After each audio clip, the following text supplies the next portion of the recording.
All set? No, good. All right, well, good afternoon, everybody. We're here today to talk about storm preparation for yet another winter storm that we're anticipating here in Providence and throughout the state of Rhode Island. Current forecasts right now call between 4 and 8 inches of snow arriving late Saturday night into Sunday. And we want to take an opportunity to remind city residents about our plan as it pertains to snow and their responsibilities. In addition to this weekend storm, there's also long-range forecasts for a series of winter storm events in the week and week and a half to come. So it's a good time to check in with our residents on how we're working to make sure that our streets are safe and passable and that businesses and school kids can be back to work and back to school as fast as possible after every storm. I'm joined today by the Director of the Department of Public Works, Trish Coyne-Faig, our Highway Superintendent, Sal Solomon, and Deputy Superintendent Richard Perella. In anticipation of Saturday's storm, we have 57 trucks available and ready to go with 62 staff people. We have an additional 15 vendors that'll be prepared to help us with the storm. And while we wouldn't anticipate using anywhere close to this, we still have 5,000 tons of salt available for the rest of the season. So we have plenty of trucks, material, and personnel ready to handle this weekend's storm and next week's forecasted weather. Snow removal in Providence is, while we hope our residents are happy with the service that they're receiving, is actually a very complex operation. We've reported on this earlier that we start in the fall practicing.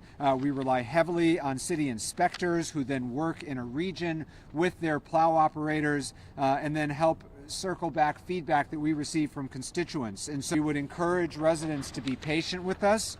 Please recognize that it does take a little bit of time, depending on the storm, to clear fully curb to curb. And so the more space that you can give our trucks and emergency personnel, the better. The more patience you can have to help us finish our work, that means everyone can have a street that's ready to residents and business owners. It is your responsibility to clear your sidewalk. City residents have 24 hours from the last snowflake falling to clear their sidewalks. Business owners the same, although we would encourage you to do so as quickly as possible for the safety and for the good of our economy as quickly as possible. But it's also a time to be compassionate and to be a decent neighbor. If you know you have someone living on your block who's maybe older or who has mobility issues, offer a helping hand. Be a good neighbor here in Providence. We've got a loving and caring community, and take those extra few minutes to shovel your neighbor's sidewalk if you know that they're not in a condition to do it on their own. We've not yet made decisions with respect to parking bans, but we will communicate that as soon as those decisions have been made. It is always something that we weigh where we know that residents want to see their streets plowed curb to curb, which is impossible to do without a parking ban, but we know parking bans are burdens, and burdens on residents and on businesses. Snowfall is supposed to start on Saturday night, which is an important night for restaurants and other businesses here in the capital city. And so that's a factor that we take into account. And we're well aware of the fact that Sunday is the Super Bowl. And we're also interested and hopeful that we can have the city back in shape so that businesses relying on Super Bowl business and neighbors who want to go to Super Bowl parties can do so safely. But all the more reason we need your patience and cooperation with the instructions that we end up putting out later today around parking bans. And again, if you can make arrangements today to be off the roads for majority of the day on Sunday, it's more likely that we'll be able to finish the work and get everyone back and operating in time for Sunday night's game and Monday morning's work day and school day. At this point, I'm happy to take questions. Mayor, in the past, the city's taken an aggressive stance on storm drainage cleaning. We all know snow ultimately melts. In areas like Branch Avenue, where there's traditionally been challenges, is the city ready? Do you feel you're in a position for the after-storm melt-off? We are. Our sewer crew works year-round. Some rain events this winter already, and we don't know of any pending issues that we haven't gotten to. That said, all residents or business owners are encouraged to use our 311 system. And if you know that you've got a blocked drain, oftentimes it is as simple as removing leaves that weren't picked up. And if you're in a position to clear that yourself, please feel free to do so. If it's more substantive work, dial 311 and our sewer crew will be dispatched. But we don't know of any pending flooding issues in the city. I don't know what the timing of the storm is, but you have plans to start pre-treating the roads and that sort of thing? Right now, snowfall is expected to start between 8 and midnight on Saturday night. We will receive at least 2 more forecasts from the National Weather Service before then, so we'll refine that timeline as we get closer. But we'll start pre-treating in the afternoon on Saturday. Sal, do you have an approximate time? Probably around 6 o'clock. So we'll probably start pre-treating around 6 if forecasts hold. And when should you have lots off the street that people can go to? What do people need to know about that? So with respect to parking bans, in a couple areas in the city, there are neighborhood pilot programs for where there is designated on-street parking even with the parking ban. If you live in those neighborhoods, you know where they are because it's been communicated to you as an overnight parking permit holder. Otherwise, this is not the first parking ban of the year.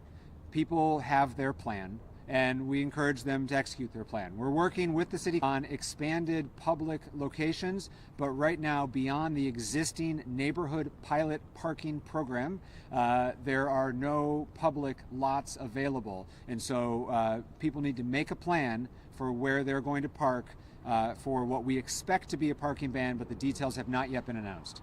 And how many trucks do you have and that sort of thing? So we've 57 city trucks on the road plus 15 additional vendors, and so we have an adequate coverage for the storm that we're anticipating, and again, more than enough salt, sand, and the salt sand mix. Is there any plans for additional warming centers for folks that are experiencing? At this time, there are no additional emergency warming centers, but the 3 existing shelters in the city, the Providence Rescue Mission, Emmanuel House, and Crossroads, are open and are options for those who are unhoused. The temperatures this weekend are not such that they are at the threshold where we've made additional warming capacity available in the past. We're not expecting temperature in the teens or below. Touching on the homelessness issue, Echo Village opening next week. I'm sure you're very excited to see that coming. You're invited, right? I am. We are planning on an announcement, an official opening for Echo Village early next week. I will be there. This is long overdue. I'm a little restrained to call it a celebration because this should have happened 9 months ago, but nevertheless, we should be pleased, and anyone who cares about the vulnerable members of our community should be pleased that that facility is finally going to be open, and by the end of next week, people will start moving in, and it is an important additional tool in the toolbox. It is not going to solve all of the challenges that we're facing with respect to the unhoused, but it has been a missing tool in the toolbox, and I hope it is the first of several of these similar type facilities or villages throughout the state. Speaker Shikarchi has personally introduced legislation to smooth the process for which temporary housing like that can be built. Any comments on that? Do you support that legislation? Broadly speaking, we support the legislation. Through the committee process, there's some technical amendments that we're going to seek to make, but it is the right thing to do. I've said publicly before, the primary holdup on Echo Village was the section of the fire code that they chose to apply. This gives us the ability at the city and town level to waive some of those requirements, and we would intend to do so. And so the city is in broad support of legislation, and look forward to working with the legislature on a couple of technical amendments to make sure that it checks all the right boxes so that we don't get into future delays in the future. And lastly, on Echo Village, do you anticipate there will be any further similar housing in Providence, or do you feel Providence has done its part? We're very open to having additional facilities in Providence. Homelessness is a statewide problem that requires a statewide solution, and so I don't think we're open to having more. Siting, finding the location should be half the battle. it turned out to not just be a fraction of the battle in this case. But now that we've worked through the first one, and with new legislation supported by the Speaker, we think that those problems will not exist again. Then the hard part is finding the right spot. The spot for Echo Village is a good spot. And so we're happy to continue to work with housing advocates and others to find additional suitable locations in Providence, but this should not just be a Providence solution. Obviously, it's a transient population, and there are needs from Woonsocket to Westerly, and the solutions cannot only be in the capital city. So Nick, here, just back to snow for a moment, if you don't mind. Could you touch on just like the status of the maintenance fleet, fleet maintenance, excuse me, and just how it's ready to go? So part of our the staff the numbers that we gave you include our mechanic staff, and they don't only work during snow season, they work all year trying to keep our fleet up to snuff. We augment our own fleet with some rental vehicles from 2 different rental companies, plows and spreaders, and so they've been getting ready, like the mayor said, long before snow season started, to make sure that we're prepared, and I feel really good about where we are. Director, where does the budget stand this year relative to money spent?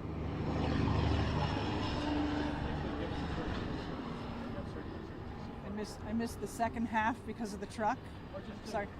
Where do you stand on the overall budget year to date? It's particularly important because of the chaos of the Within the city's budget for our operations, and we are not close to exhausting that budget. I don't have exact numbers in front of me. I could get you those if you need them, but I feel confident that we have what we need. Guessing none of the snow budget comes from DC. Right, and that the chaos currently happening, it will not affect our snow budget in Providence. Not yet. Hopefully never. Thank you. Sorry. Anything to add, by the way? Just that I'm very proud of the team that does this work. It's not just putting men in plows and saying go plow wherever you want. It's a very, very coordinated operation that involves a lot of people, both in the trucks and here and at 700 Allens in terms of a snow ops center. And so I think the people that live and work and play in Providence should be really confident in this team, as I am, and very gratified that we have such people with such commitment to do this work. Thanks. Thanks, everybody. Someday I'll say men and women. Are there women in the plows? Not right now. No? In the department, Yeah. not in the plows Not in right the now. department, but some of the Some of the inspectors. Some of the